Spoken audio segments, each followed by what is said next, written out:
ยังอีกบาทนี่มาอีกเลยยังนั่งยังนี่เพื่อนเอิญยังมียังไงให้คอยมียังนี่เพื่อนเอิญมาได้นี่มียังละเปรี้ยโอ้ฮอดเอามายังอีกนี่นะไม่ให้ระว่าบ่ของเจ้าได้หลายอยู่บ่มีหลายอยู่บ่ของเจ้าจะกินอยู่บ่จะเอาว่าตัวนี้เอาโอ้พี่น้องไงอันนี้ให้ระว่าบ่เจ้าคือบ่ไว้กินเองคือบ่เอาเมื่อกินเองเอาเมื่อกินเองไม่ได้บ่เอาเจ้ากินเองด้วย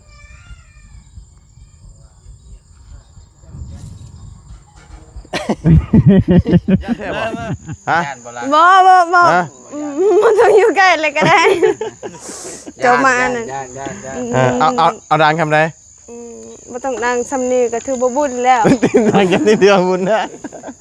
ธรรมดาเนาะเขาจีให้เนาะบัดก็บ่ได้หายไปสิให้ก็ไปสิตายเจ้าห้องเพลงเป็นยังก็บ่ห้องเพลงเรายังบ่ลืมที่เพิ่นบ่ละบ่าวหยอกซื่อบ่ยอมได้แต่ตะกี้ยังเก่งอยู่จริงๆเนาะบ่ละบ่าวขี้ตัวบ่ต้องห้องมื้อนี้ก็สิบ่ให้เมื่อแล้วมัดอยู่นี่แหละแล้วจะบ่ได้อันนั้นต้องห้องก็นี่ได้ก็ได้ตัวนี้ตัวนี้ได้ก็ได้ให้ห้องเพลงน่ะต้องเพลงเด้ตะกี้ยังเก่งอยู่เจ้าก็คือกันห้องเพลงบ่ม่วนได้แล้วก็จับก่อน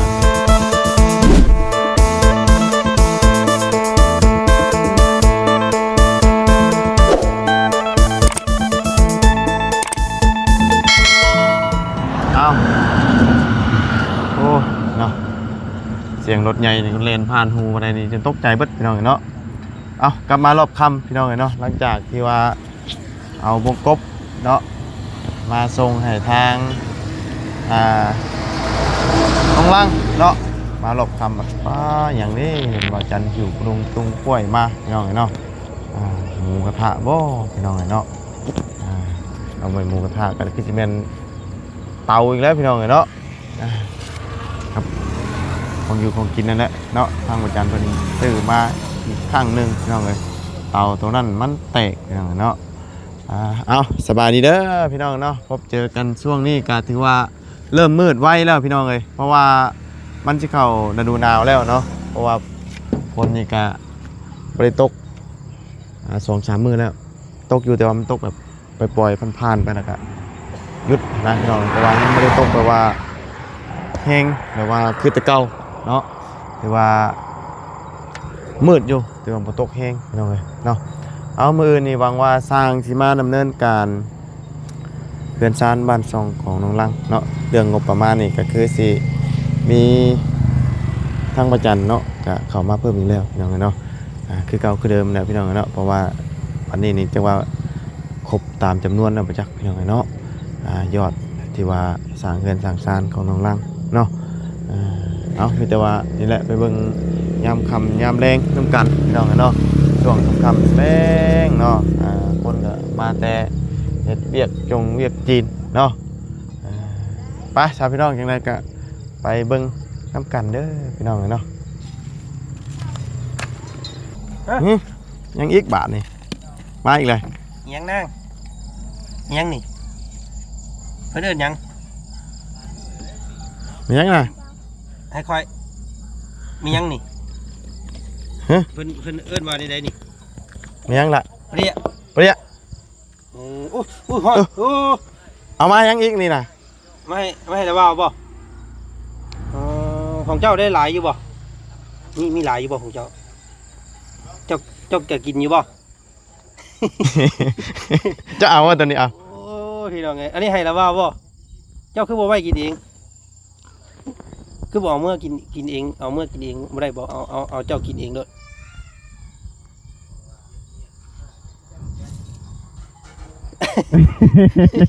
มามีหลายอยู่บ่หมอเจ้ามีอยู่บ่มีเนาะยังมีอยู่บ่คำว่าเจ้าเบิดแล้วเนี่ยไอ้เจ้าให้เจ้ามีอยู่เนาะโอเคมีอยู่เบิ้งเดี๋ยวบ้าเอาซื้อขนมเด้อซื้อขนมเด้อเงินซื้อขนมเด้อ เฮ็ดได้เอาดีได้เอานบมือก่อน ขอบใจ เอ จ้ะ อ เว้าอยู่ขอบใจ ขอบใจอ่ะ อันชื่อหยังเจ้าน่ะ ฮะ นางพีน นางหินหินครบนี่บ่โอ้ ขอบใจเด้อกล้วยสามหมากเนาะเอ้าขอบใจมื้อหน้าสิเอาให้ต้มให้กินอีกเด้อโอ้เดี๋ยวเล่นพี่น้องไปเนาะขอบใจพี่น้อง เนาะ โอ้ โอ้ไปแล้วพี่น้องเอ้ยใส่ชุดเก่าว่านี่อยู่นี่ นั่งอยู่นี่หิวเนี่ยมาให้กินพี่น้องเอ้ยโอ้ มื้อวานนี้เราเอาอันนั้นเนาะมาให้เนาะ เพิ่นเอาปลาเมื่อวาน ปลามาให้พี่น้องเอ้ยตามเจ้า ปลย่างง่อยๆมายืนให้เลยนั่นก็ อันนี้ก็ยังโอ้เอ้ามาบุญ กล้วยเนาะ กล้วยต้มโอ้แซ่บได้ โอ้เชฟได้นี่เอ้าสบายดีเนาะ เนาะ โอ้ กินน้ำน่องเพิ่นก่อนเพิ่นกัน อ่า มาให้ฮอดที่แล้วเบิ่งพี่น้องเอ้ย เนาะ โอ้ยชุดแต่อยากให้น้องเพิ่นก็ได้ เอาพี่น้องเอ้ยเดี๋ยวตั้งก่อน กล้วยต้ม เนาะแซ่บเด้นี่ ว้าต้องฮ้อนแท้เด้อพี่น้องอายสะท้อนอยู่ เบิ่งแซ่บเด้เนาะแซ่บอยู่ไหน จะมาก็ใจ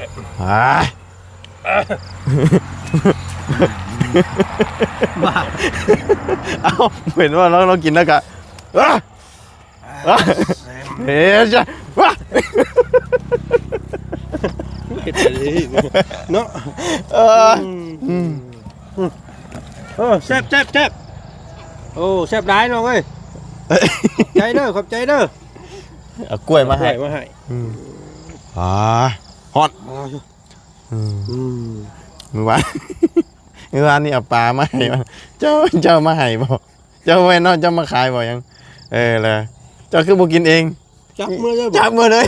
บ่ว่าเองเลย เอ้ยก็เอาไปอีกก็กินอ่ะก็อยากไอ้ชื่อจับเอากิน ยังคนทอดเลยน้องคนต้มพี่น้องเนาะมันจะหิวมาให้กินเนาะ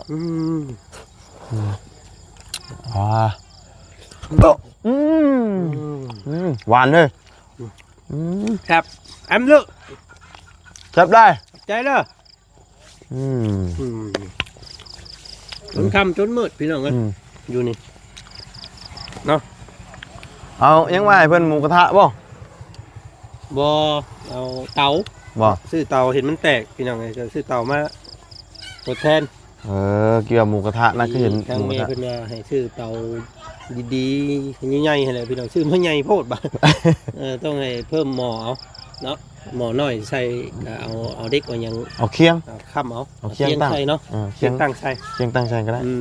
ตามใส่ทานอยู่ เอาเคียงห้องใส่ อืม ได้อยู่หรอก ได้ เนาะ โอเค ใหญ่นะดีไว้เฮ็ดอยู่ให้กินมันจังสบาย แม่น เนาะ มันทับน้ำหนักได้นะ เนาะ ก็เลยซื้อจัดใหญ่ได้มาให้มื้อนี้ อืม กับเครื่องอยู่ของกินแน่แล้วก็เงินแน่ โดย แม่เพิ่นฝากไปให้น้องเพิ่นไว้ซื้อใส่ใจายในครัวเรือน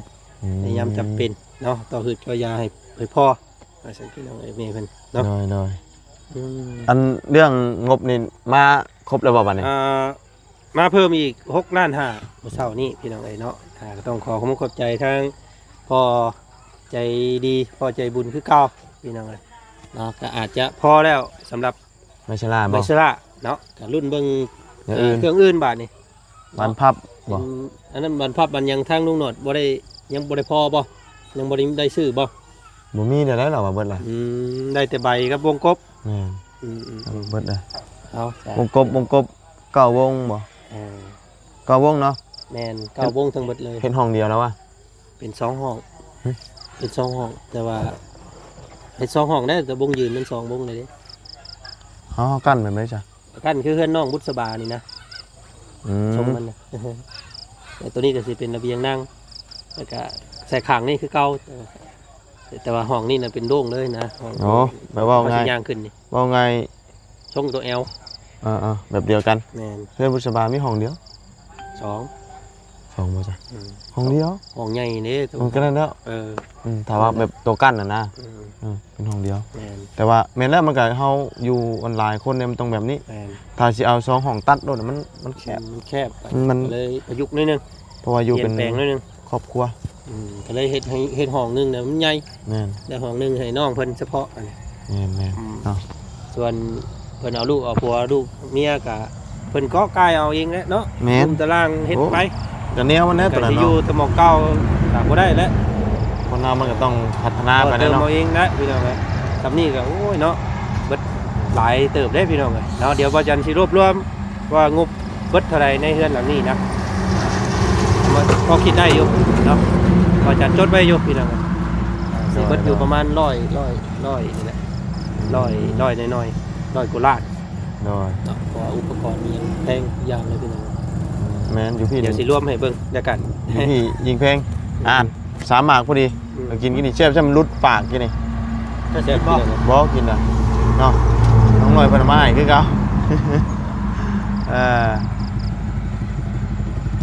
แม่ขึ้นเบิ่งพอแล้วตัดผมเลยได้น่ะ ตัดผมเลย โอ้ มา เท่เขาคิดว่านี่เนาะ คิดว่าอันเทวดาพระถ้าจะว่องวะ บ่ อืม โอ้ทางมาเลย หมอปลามีไง เอาเดี๋ยวขึ้นเบิ่งก่อนน้องเลยเนาะเฮ้ยทางนี้ก็มาแตะเวียกบ่เฮ้ยดาวว้าหมวกกรรมกรบ่ โอ้บวกสีแดงกับมีหน้าที่ได้สีแดงเนี่ย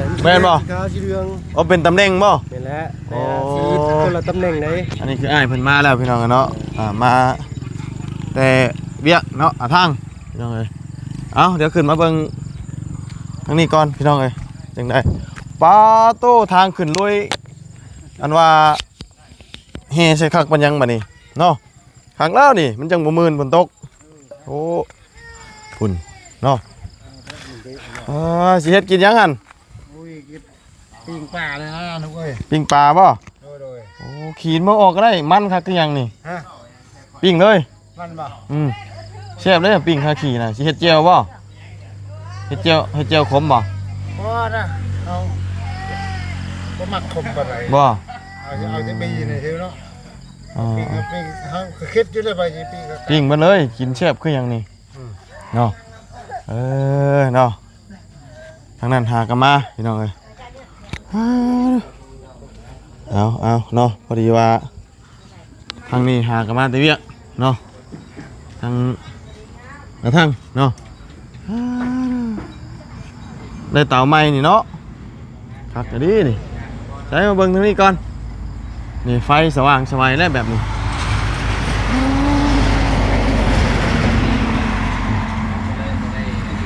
นี่ได้ไหม เงินคนละสิลงมืออีกตัวนึงพี่น้อยเนาะคิดว่า สบายดีโอ้ยเนาะ เรามาแต่ใส่ ฮะ โอ้ยเจ้าบ่เรา เจ้าเมาเรา จะเมาเหล้าเราอ่ะ เบาไปดูเอานี่มันบ่ได้ยินนี่ ก็เห็นเจ้ายางแบบคือคนเมาเหล้า คือคนเมาเหล้า โอ้ เราเจ้าคือคนเมาเหล้าเรา เฮ็ดได้ซะ แม่น่ะบ่ บ่นั่นแต่ว่าย่างแบบบ่นั่นเด้นะบ่ปกติเด้ ว่าเราได้ร้องไห้ได้บ่าว บ่ก็เห็นย่างซื่อๆเนาะบ่ได้บ่ใส่ดอก เสียงดังบ่ได้เลย บ่ได้บ่ บุญเลยถามแล้วก็คนในทีมงานนี่เราย่านไผ มึงเพิ่ม แม่นบ่ เห็นบ่ น่ะ เสียงดังเนาะ เจ้าคือกันบ่เคยๆแน่ เมื่อนี่เราเข้ามาหาเจ้าอยู่บ่มื้อนี้ อืม ต้องเพิ่มได้ เพราะว่ามีคนสัมผัสแล้วเพิ่นก็เลยผ่านเลยขี้คันถาเด้ บ่ยังต่อคิวติ คือชุมเฮานี่แหละนี่น้องยันน้องเพิ่น แม่น อันน่ะคิวเข้าเนาะก็เลย ใช้ได้เต่าใหม่บ่ เด้อ มีลูกจิ้นน้ เนี่ย ำลูกจิ้น เด้อ ปิ้งได้เนาะ ปิ้งแม่ลูกศิษย์ มือละสุดยอดแล้ว พอเจ้ากำลังปิ้งปลา เฮ็ดหยังก็สร้งเบิดล่ะ พอเจ้ากำลังจะปิ้งปลา เนาะเป็นกินแรงปิ้งปลาบ่ ปิ้งปลากำลังปิ้งปลา ปิ้งปลาแซ่บๆเลยนี่เนาะ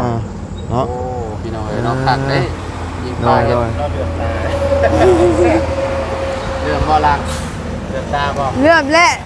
เดือมบ่ อดเอา บ่มีหยัง ไปอยู่พุ่นแล้วผมอยู่หม่องมันแจ้งบ่ว่าใช่ปะเนาะเพราะว่ามัน มา อยู่หม่อง จะใส่หน้าลูกก็มันหน้ากาวไปเลย เมเจ้าเอาละปีมาให้เราบ้าเอาเมื่อต่ำเลยนะ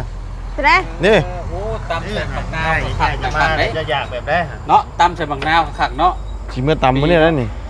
ไอ้เพิ่น ตำกินตอนแรงนี่ ก็ช่องเพิ่นแหละ เอาอีกอย่างเนาะ เพิ่นมักแบบใดเพิ่นก็เฮ็ด โ สิฮักหัวจิงไข่น้ำมื้อใช่นี่ โอ้คัก เนาะฮักหัวจิงไข่ให้บ่าวเด้อ เลยจังหน่อยก่อน จาก3-4หัว หัวจิงไข่ คืออยากชมนะ ใส่มัก คือมันเคยกินมันสินค้ายเนาะ เอ้ามันหอมแซ่บคือหยังนี่ เพราะว่าแบบท้องตึงค่ะคือยังนี่ได้หัวจิงไข่เพราะว่ามันนั่นน่ะเด้ เป็นยาระ เป็ บาน ย แนวระบายเลย โดยขึ้นนะว่าเจ้าขึ้นนะว่าเทิงนี่ ขึ้นแล้ว ขึ้นยางรอมึงเลย ขึ้นสำรวจเลย เขาบ่ได้รอเบิดดอกเป็นย่างแบบขึ้นอยู่บนนี้ซื่อ ทางระบาวคุณบอก ๆเนาะ ขึ้นไปขาสั้นบอกเป็นได้ไหนไปพาระบาวขึ้นได้ ขึ้นบ่ เราปกล้าขึ้นได้ขึ้นไปผู้นั่งขาสั้นเดียว เป็นได้ไหนยันตกบ่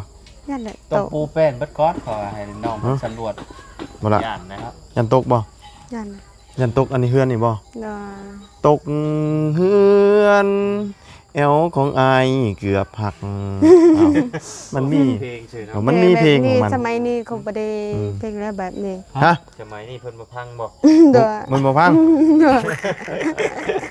เราโมเป็นคนสมัยนี้ อ้าวบ่แม่นคนสมัยนี้ก็บ่แบบว่าเพลงให้ค่อยฟังก็บ่เข้าใจ แม่นบ่ เจ้าไม่ได้ต้องร้องเพลงแบบใดให้เจ้าพัง เพลง เจ้าอยากฟังเพลงหยังเดี๋ยวระบาวร้องให้ฟังได้ เดี๋ยวบ่ค่อยได้ยินเนาะเพลงแบบนี้ ไปร้องเพลง มา เอ้ย สบายดีเด้อสบายดีพี่น้องไอ้มื้อนี้สิมาเป็นแขกรับเชิญห้องเพลงให้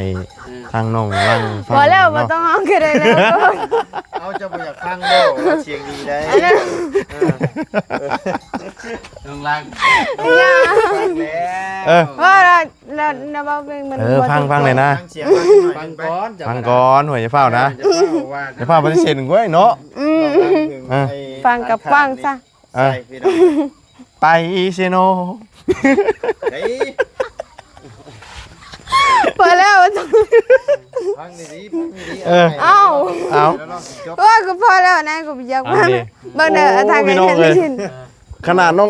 งรังยังบ่อยากฟังฮอดเสียงเพลงโอ้ยว่าสิกะละ เอาเพลง คิดว่าสิไปหาห้องเพลงนี่แล้วพี่น้อง เจ้า เลย ขอ เจ้าเพลงนี่อ่านจุวิน เพลงได้ที่เจ้า อยากได้เพลงหยัง เคยบ่บ่มีไผฟัง บ่มีบ่ จะบ่มีเพลงฟัง เคยฟังอยู่ มี บ่เพลง แต่ว่า น่ะ ซุมเจ้าน่าจะซุมว่าบ่ได้ อ่า บ่ได้ฟังดอก เดี๋ยวให้พ่อบุญร้องให้ฟังจะมักเพลงหยัง แต่ค่อยห้องบ่เป็น ให้พ่อบุญร้อง อ่าจะฟังเพลงหยัง บอกชื่อ จะบอกชื่อเพลง ตามใจเราแล้วเราสิห้องเพลงหยังก็ได้จ้ะ อ๋อก็บ่าวๆห้องให้ฟังอยู่กินนี่ ห้องฟังเอาสิห้องแบบใดเอาได้ยิน ยังวะลืมไหนละบาทนี่ เอ้า จะเอาเพลงขี่ข้านบ่ เอาเพลงได้ก็ได้ตามใจนะเว้าแหละนะว่าสิเพลงแบบใดก็ได้ เออ เอ้า เอาเพลงขี่ข้านเนาะ แบบดังๆเลยให้ทีมงาน คอย ได้ยิน ขี่ เบิด ข้าน เอาเป็นแหละก็หัวเนาะบ่ต้องหัวดอกมันคืออดแด ให้คอยชำบาทนี่ได้ บ่ มา บ่บ่ได้ให้ ร้องดีๆเลยเนาะ เนาะ เนาะคือตั้งใจ บ่ สิฟัง บ่หยอกที่เราห้องบ่เป็น เอาก็ห้องนั่นตะกี้ยังห้องได้เลยห้อง มันได้แต่ซ้ำนี่ ได้ บ่เนื้อบ่โตนะ ได้เนาะไม่ยังรู้นะ เพลงชาติให้เราฟังนะ เอา อืม เพลงขี่ข้านบ่ อืม คอยขี่ข้านเอาเพลงค่ะเอาก็ไม่ใช่ขี่ข้านมันก็คอยขี่ข้านเหมือนดิเราห้องเลย กี่คาด ฮะแล้ว กี่ข้าน ไผว่ากี่คาด ไผว่าขี่ข้านเนาะเคยฟังอยู่เพลงเคยฟังอยู่เนาะเบิดล่ะ บ่ได้ฟังบ่เคยฟังเพลงแบบนี้ บ่เคยฟังเนาะ ไปว่าเฮาเพลงเฮาฟังมีแต่เพลงสมัย เพลง สมัยตอนนี้นะบ่แม่นว่าสมัยแต่ก่อน สมัยใหม่ เอ้าบ่ใช่กี่คาดหาสิออกได้ หาสิออกแต่ว่ามัน เอาเพลงหยัง แปลกตา แปลกตา ต้องเพลงบ่ได้เพราะว่าต้องฟัง ไม่อยากจะคิดสงสารแม่นบ่ โอ้โหอันนั้นจะเพลงสมันตัวไหนปีวัน25แล้วพุ่น โอ้ เฮ้ยชาวหา โอ้เพลงนี่เราบ่าวเกิดมาได้ยินเนาะเพลงนี่นั่น ตั้งแต่เราบ่าว แต่จะบ่เกิดเพลงนี้ เจ้านั่นยังจักอยู่ชัยอยู่ตามลมตามแรงพวกนั้นน่ะ ก็ยังทันได้เกิด ยังพัน ยังบ่ทันได้เกิด แต่ละบ่าวยังบ่ได้เกิด ฟังด้วยเพลงนี้นะ เนาะเกิดมาได้ยินเนาะอันสาวจันกังโก เพลงแล้วมื้อได้สิหมดเพลง เบิดแล้ว เบิดได้ตรงเพลงแล้วเพราะว่าคอยกำลังทาพังอยู่ บ่มีแต่ว่าหา ฟังแล้ว อันน่ะหัวจิงไข่น่ะก็เอาปีมาตำได้มื้อนี่ ร ร้องเพลง น่าแล้วก็เพลงก่อนเนาะ บ่ เปลี่ยนนี่อยู่บัดนี้ บ่เป็นได้ไงว่าเจอเนาะ เพลงก่อนบ่ได้ ตัวเจอ เจ้าอย่ายอมนะบัดนี้พออย่าฟังบัดนี้ โดยเคยอยู่ฟัง บ่ได้แล้วมัน บ่ได้ก็บ่ได้บ่ต้องให้เมื่ออะไรกันอยู่นี่ ปล่อยมือเด็ดบาดนี้เราไม่เพิ่งอะไร ก็ต้องเพลงก่อนเพลง เอาเพลงยังอ่ะ เอาเพลงก่อน บ่เป็นว่าคือตัวเจอ อ้าวบ่ได้ตัวดอกเนาะเว้าแล้วก็ต้องเพลง อ่า คำนั้นแหละเนาะ สงสารเราอะ เอาบ่เตี่ยลงสารวันเตี่ยลงเอ้ย โอเค เตี่ยลงสารวันเตี่ยลงเอ้ยเนี่ยเนาะ น้ำเจ้า อืม โยก ลูกไปนำได้ อันนั้นคือบ่ดี อ่า โอ้ยสั่งฉันยามแรง เนาะ จังหน่อยเขาสิเบิ่งข่อยคนบ่ดีครับ แม่นบ่ โดย เอ้า แล้วบัดขึ้นเฮือนนี่พอดเด้ออาหารก่อนเด้อ บ่ ฮะ มื้อสิขึ้นเฮือนนี่เจ้าสิมีตู้บ่ มีตู้เด้ หันมาจากตู้อีกแล้ว ตู้เปิดเพลง ตู้เปิดเพลงน่ะ อันนั้นบ่ อืม แล้วซิมจะอยากอันนั้นก็เปิดได้ถ้าเป็นแบบมัวทางนั้นค่อยสิเปิดให้ เอาตู้ใหญ่ใหญ่ บ่มีดอก เอา มี ชื่อ แต่ เอา ตู้ ได้ สำนี่ ชื่อเอา นั่นก็แอมเอาก็ได้ แอมจะสาม ฮะ M จะ3 นั่นเลยเนาะบอกกัน M ที่3บ่ เอ็มชาม เอาบ่แม่นแอมเจ็ดสาม เอา M ยังจะเอา เอ็มไปชิปบอก โอ้เบลอเบื่อนั่นเจ้าเด้โอ้ยอย่าละโอ้ยพอแล้วอย่ามาเสียงดังก็ค่อยแน่ เจอจะจับมัน เบิ่งเชียร์ในคนไห้เด้อมื้อนี้เด้อย่านแท้บ่ฮะ ย่านโบราณ บ่ ฮะ มันต้องอยู่ใกล้เลยก็ได้เจ้ามานั่น ย่าน เอาดังคำใด บ่ต้องนั่งซ้ำนี่ก็ถือบ่บุญแล้ว ดังกันนิดเดียวบุญนะ ธรรมดาเนาะ เอาสิให้แล้วบัดนี้ ก็บ่ได้หายไปสิให้ก็ไปสิถ่ายเจ้าห้องเพลงเป็นหยังก็บ่ห้องเพลง เรายังบ่ลืมที่เพิ่น บ่ละบ่าวบ่หยอกซื่อ บ่ย้อนแต่ตะกี้ยังเก่งอยู่ จริงๆเนาะ บ่ละบ่าวขี้ตัว บ่ต้องห้อง บ่ มื้อ นะ นี้ก็สิบ่ให้เมื่อแล้ว มัดอยู่นี่แหละ มาไปอีก แล้วเจ้าบ่ได้อันนั้นต้อง โอ้ ห้อง ดี ก่อน ๆเนาะอย่าว่ามั่วชั่วเลยจ้ะพี่น้องเอ้ย เอาก็ต้องเว้าแล้วก็ โอ้เราจริงจัง เนาะจริงจังดีอันนี้ เขาว่าเอาสิห้องให้เราฟังแต่เราตั้งใจเด้ ด้วย เออ เอาดอก เอาก็ได้เด้กินสารวันเตี้ยลงกันนี่ มันบ่ชัดเจน จักอีกเนาะ มีความเราเด้ เออ เราจะให้เจ้าห้องจบเพลงบ่ได้ฮะ มันต้องให้มันเป็นชิ้นเป็นอันแน่เจ้าก็ ยอมเดียวนี่อืม ยอมก็บ่อันนั้นแล้วบ่เก็บให้ดอก อืม ใช่ ยอมนะลืมมาแล้ว น้องรัง เจ้าจะฟังเสียงไฟ ห้องเพลง ก็ว่า อืม ไหนนี่บ่บ่ต้องฟังก็ได้แล้วเจ้าอันนั้นสองคนนี่แหละ เอาบ่เอาบ่ เสียงบ่ดี เอาจานบ่ เสียงบ่ดี เอาตัวนี้เลยก็ได้ เอาตัวนี้ เอาตัวนี้เลยก็ได้ให้ห้องเพลงน่ะต้องเพลงเด้ เอาไว้จาน ตะกี้ยังเก่งอยู่เจ้าก็คือกัน ไอ้ห้องเพลงบ่ม่วน ได้แล้วก็จับกอง เอา ให้ ตัวนี้ โอ้แม่นไปสิเอาตัวนี้สิเอาห้องเพลง เออ สิร้องให้ฟังเนาะ อยู่ได้หลายคนก่อนเถอะเนาะ หลายคนก่อน มันจึง ขึ้นเพื่อนก่อน เออ ม่วนเด้ มื้อนี้อุบไปก่อน อู้ยคน อันนี้เซิร์ฟๆไปเด้มันนี่เด้ โอเคมัน เด้อขนาดเนาะ มันเอาไปคือสิบ่สะดวกแล้ว เป็นที่ไหน ก็บ่สะดวกเลยเด้เบื่อแล้วฝัน เป็นที่ไหนบ่สะดวก ก็ เราฟัง ฮะ ฟังซะห้องซะ บ่นะเป็นที่ไหนบ่สะดวกสิไปใช้ บ่ได้สะดวกเพราะว่ามีเวียกมีงานเด้มันสิมีเวียก โอ้ กัน ก็คือมีเวียก เว กัน ลา คือ ยั ตอน ห้ นี้ อง นะ ว่า เนาะ เสียงดังอ่ะยังให้ อ่า เฮามีเวียกเด้สิห้องเฮงยังก็ เอ้ากับมีเวียกกับห้องเพลงชื่อเนาะ แม่ เลี้ยงงัวกับห้องได้เด้ เลี้ยงงัวห้อง มายืนทางนี้ ห้องให้งัวฟัง ทา เล ง ย นี้บ่บ่ เออเอา ยืนเพ่ เอา ยืนเพ่ เอาทางนั้นเด้โอ้ทางนั้นเฮ็ดหยังนั่น บ่เอาบ่มีหยังบ่ยังห้องก็บ่เป็นหยัง เด้อเนาะ เฮาก็บ่หยอกซื่อ เราหยอกคันแหละระบาวกัน ห้อง ผู้ใด ม่วนเนาะ คำระบาวห้องเพลงมวนนะโอ้ยบ่ได้มาแบบนี้ดอก ไปเป็นนักร้องแล้ว เป็นนักห้องแล้ว ๆอยู่ในห้องคือสิวิ่งหนีมาแล้วคน ยังบ่รอดอยู่เนาะ ยังบ่รอด โอ้ จะได้ก็บ่รอดแล้ว เออ บ่รอด วิ่งหนีนี่คือมันเป็นหยังคือมันวิ่งหนี เสียดังโพดนะ เสียงดังแต่ว่าบ่ม่วน ม่วนก็ม่วนอยู่แต่ว่า อ่า เว้าแบบคักๆข้างๆนะแบบนี้ เออ บ่เพลงเดียวก็ให้มันจบซะแบบนี้ อ้าวก็มันบ่เป็นเด้ เอาก็บ่เป็นก็เฮียนเอา เว้าดีๆชั่วมื้อนี้นั่นเฮาบ่ได้คอยฟังเพลงน่ะจำเนื้อมันบ่ได้หรอก บ่ก็บ่มักเพลงแบบที่เจ้าห้องนั้นก็บ่มัก อ้าวแล้วมันบ่มีเพลงมากตอนนี้ล่ะเบาห้องบ่ได้เลยอืม ฟังเอาดิอย่าเป็นนางห้อง เออเนาะเบิ่งสิแต่งเพลงให้เด้อสาวเลี้ยงงัว โอ้ยคือระเบิดกันเลยจะพังอายก็ยังหัวไปเดียวว่าจะเอาเพลงเลยก็เพลง เอาก็สาวเลี้ยงงัว เอาจังได้แค่ซ้ำนั่นมันบ เออได้ซำนี้มื้อหน้าแต่งให้ใหม่ ได้นะแต่แบบได้อีก เอาก็หลังจากเลี้ยงงัวตื่นมาเห็นเพื่อนใหม่ป้ามักเสียบละค่ะค่ะ ไปเนาะ ของไม้เนาะ นี่ฮะพี่น้องเนาะ ของอ้ายอยู่ฝั่งนั้นโดย ก็ยืนบางโปง โดยของเบาไล่อยู่ฝั่งนี้ นี่เนาะ ตกใจเบัด โอเคไปบายดีละ สบายดีเด้อ อื่นพ่อกันไหมเนาะทำไมมา คือไม่หอบคอคอยเขายัง โอ้เจ้าคนดังเนาะ ย่อกับบ่ม่วนพี่น้องเนาะ ไปไหมห้างหัวไข่ให้บ้านเลยห้างหัวไข่บ้านเลยเอาหัวใหญ่เด้อเอาพอดีแม่เพื่อนเอาหัวปีมาให้เพราะว่าไม่ต่ำกินกันเลยเนาะเอาอยู่ดีมีเองเบิดจุกูจุกคนเนาะพบเจอกันใหม่พี่น้องเลยไปแล้วสบายดี